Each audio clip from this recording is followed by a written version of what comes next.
नमस्कार दोस्तों। जून 2020 में गलवान घाटी में जब हिंसक झड़प हुआ उसके बाद तो पूरे भारत में क्रांति सा आ गया था।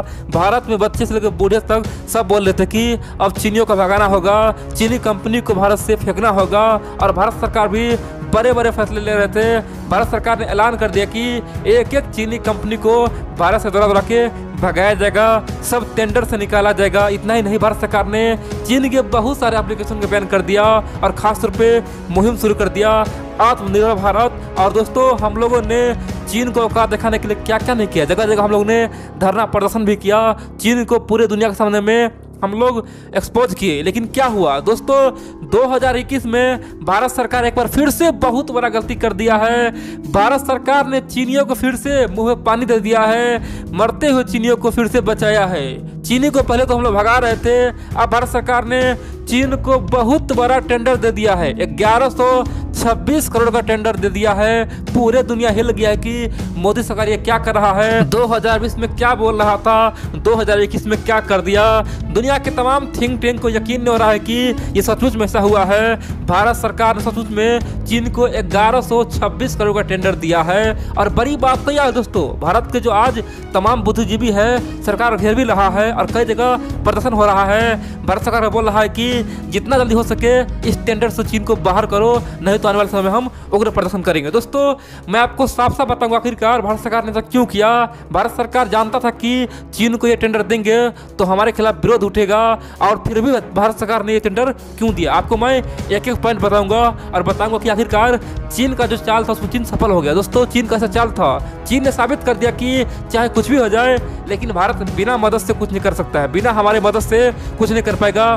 भारत के हर काम में हम मदद करेंगे, हर काम में हम साथ देंगे, तभी आगे बढ़ेगा। दोस्तों, चीन का ये मानना था, वही चीन अब प्रूफ कर रहा है। इसीलिए आप लोग पूरा खबर देखिए। और हम लोगों के लिए चैलेंज है, हम लोगों के लिए बहुत बड़ा मुसीबत सामने आ चुका है कि जिसके लिए हम लोगों ने धरना प्रदर्शन किया वही कंपनी फिर से भारत में एंट्री कर दिया है। तो चलिए हम लोग जानते हैं आखिरकार हुआ क्या है। देखिए, आप जानते हैं भारत सरकार बहुत दिनों से एक बहुत बड़ा प्रोजेक्ट पे काम कर रहा है जिसका नाम है Delhi to Meerut semi high speed train. यानी कि दिल्ली से लेके मेरठ तक अब सेमी हाई स्पीड ट्रेन चलेगा। दोस्तों, मेरठ यूपी में है और बड़ी बात तो यह है कि उस प्रोजेक्ट में 30,000 करोड़ खर्च किया जाएगा। 30,000 करोड़ कह सकते हैं कि $4.2 बिलियन खर्च किया जाएगा। और बड़ी बात तो यह है कि इस प्रोजेक्ट में भारत सरकार केवल 50% ही पैसा दिया है। दोस्तों, 20% भारत सरकार ने दिया है, बाकी 16% से अधिक यूपी सरकार ने खर्च किया है। बाकी 3% कौन दिया है, 3.5% वो दिया है दिल्ली सरकार। यानी कि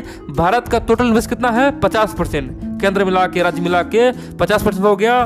दूसरी ओर 50% भारत सरकार ने खासतौर पे एशियन बैंक से लिया है, ब्रिक्स बैंक से लिया है, एशियन इंफ्रास्ट्रक्चर बैंक से लिया है। और दोस्तों, इसी कारण से भारत आज मुसीबत में पड़ गया है। कह सकते हैं कि 50% यानी कि 15,000 करोड़ रुपये कारण से ऐसा मुसीबत आया है और हम लोगों ने चीनी को ये मौका दिया है। आपको मैं एक एक पॉइंट बताऊंगा कि आखिरकार ये क्या मुसीबत आ गया, 15,000 करोड़ लेके हमें क्या बड़ा नुकसान हो गया। चलिए हम जानते हैं। देखिए, ये जो प्रोजेक्ट है ना Delhi to Meerut semi high speed train, दोस्तों उसमें एक बहुत बड़ी खासियत है। उसमें खासियत पता क्या है, कहीं कहीं तो ट्रेन जमीन पे दौड़ेगी, लेकिन कहीं कहीं वही ट्रेन अंडरग्राउंड यानी कि गुफा में दौड़ेगी, यानी कि टनल बना के दौड़ेगी। दोस्तों, ये बहुत बड़ी खासियत है, यानी कि कहीं कहीं जमीन पे, कहीं कहीं गुफा में। दोस्तों, इस तरह का प्रोजेक्ट तैयार किया गया है और भारत सरकार ने जमीन के लिए ऑलरेडी प्रोजेक्ट सबको दे चुका है। लेकिन जून महीने यानी कि 2020 में जून में एक टेंडर निकाला, उसमें एक सेक्शन था, यानी कि दोस्तों अंडरग्राउंड के लिए यानी कि टनल के लिए, गुफा के लिए एक सेक्शन था 5.6 किलोमीटर यानी कि 5.5 किलोमीटर का। उसके लिए एक टेंडर निकाला गया।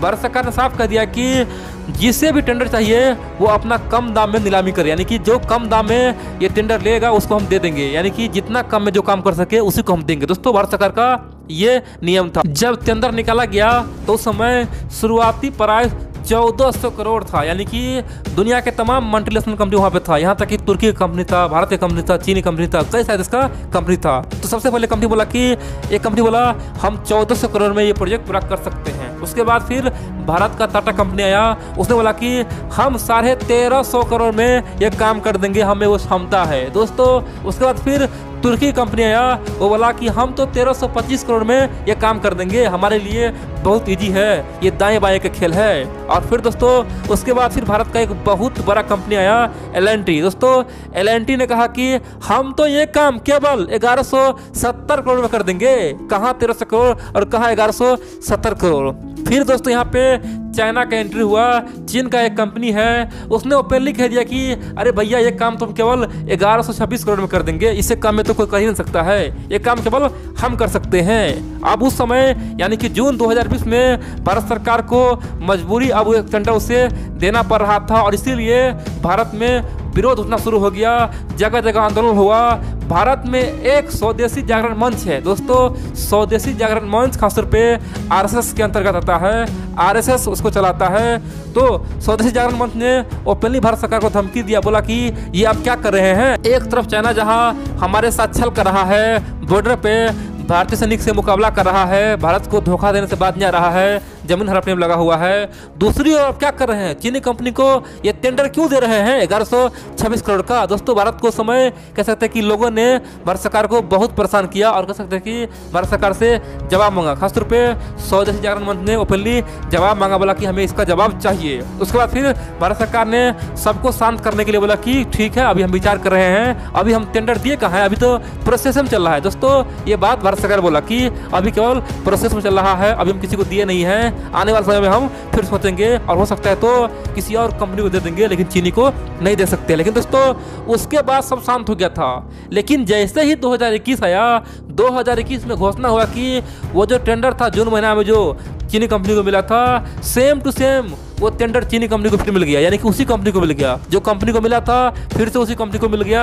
यहाँ पे भारत सरकार ने कुछ भी नहीं किया और इसीलिए आज भारत में जगह जगह लोग बोल रहा है कि मोदी सरकार ये क्या कर दिया है, चीनियों को तो पूरा मौका दे दिया है। और इसलिए दोस्तों कई जगह लोग सड़क पे विरोध कर रहा है, बोल रहा है कि बायकॉट चाइना, इस कंपनी को भगाओ। आप दोस्तों आप पूछेंगे आखिरकार सरकार ऐसा क्यों किया। सरकार तो खुद देशभक्ति के लिए सबको बोलता है कि स्वदेशी अपनाओ, लोकल तो वोकल। आखिरकार वही सरकार चीनी कंपनी को मौका क्यों दिया, क्या कारण था। देखिए दोस्तों यहाँ पे भारत सरकार मजबूर था। अब मैं बताता हूँ आखिरकार भारत को क्या मजबूरी था। देखिए आप जानते हैं भारत का जो ये प्रोजेक्ट है उसमें कम से कम 50% लोन कहाँ का है, वो है एशियन डेवलपमेंट बैंक से। इतना ही नहीं, एशियन खासतौर पे जो इन्वेस्टमेंट बैंक है दोस्तों, जो खासतौर पे इंफ्रास्ट्रक्चर बैंक है, उससे दूसरा ब्रिक्स यानी कि 3 बैंक से भारत सरकार ने 50% लोन लिया है। एक तो हो गया एशियन डेवलपमेंट बैंक से, दूसरा एशियन इंफ्रास्ट्रक्चर बैंक से और तीसरा ब्रिक्स बैंक से। लेकिन बड़ी बात तो यह है कि इन तीनों बैंक में चीन का बहुत ज़्यादा पकड़ है और इनमें से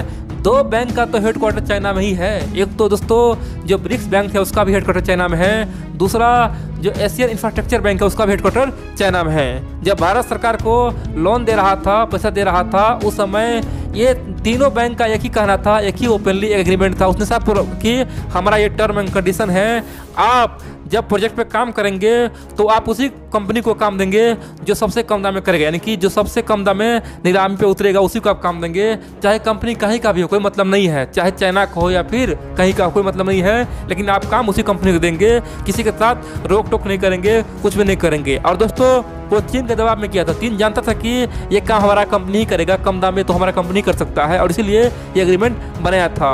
तो उसी के अंतर्गत भारत सरकार चीन को ये काम दे दिया, क्योंकि भारत का ये मजबूरी था, क्योंकि भारत सरकार ने जो लोन लिया था वो आधा यानी 50% दोस्तों एशिया का लोन था, कह सकते कि इन 3 बैंक से था। इसीलिए इन चीनी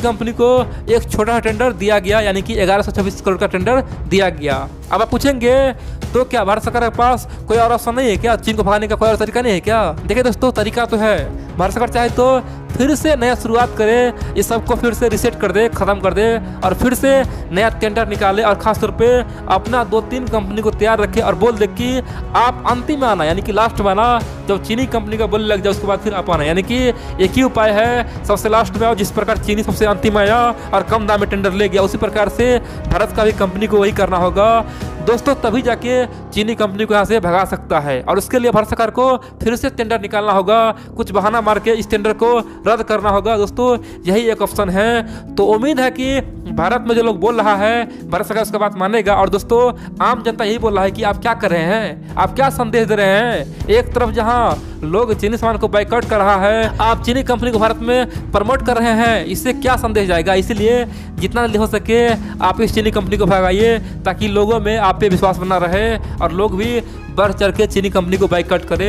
नहीं तो लोगों के मन से विश्वास उठ जाएगा और सब बोलेगा कि जब भारत सरकार खुद ही चीन की कंपनी को इनवाइट कर रहा है तो हमें क्या मतलब, हम भी चीनी मोबाइल यूज करेंगे, चीनी हेडफोन यूज करेंगे, चीन का कोई भी सामान यूज करेंगे, हमें क्या मतलब है, हमें क्या दिक्कत है। जब भारत सरकार खुद ही यहाँ पे इन्वाइट कर रहा है तो हम क्या करें। दोस्तों, इस तरह का माहौल भारत में बन सकता है और यही बात स्वदेशी जागरण मंच कह रहा है। स्वदेशी भारत का जो जागरण मंच है वो कह रहा है कि आप थोड़ा सोचिए, उम्मीद कीजिए, हमें ये टेंडर नहीं चाहिए क्योंकि ये टेंडर हमारे लिए काल साबित होगा।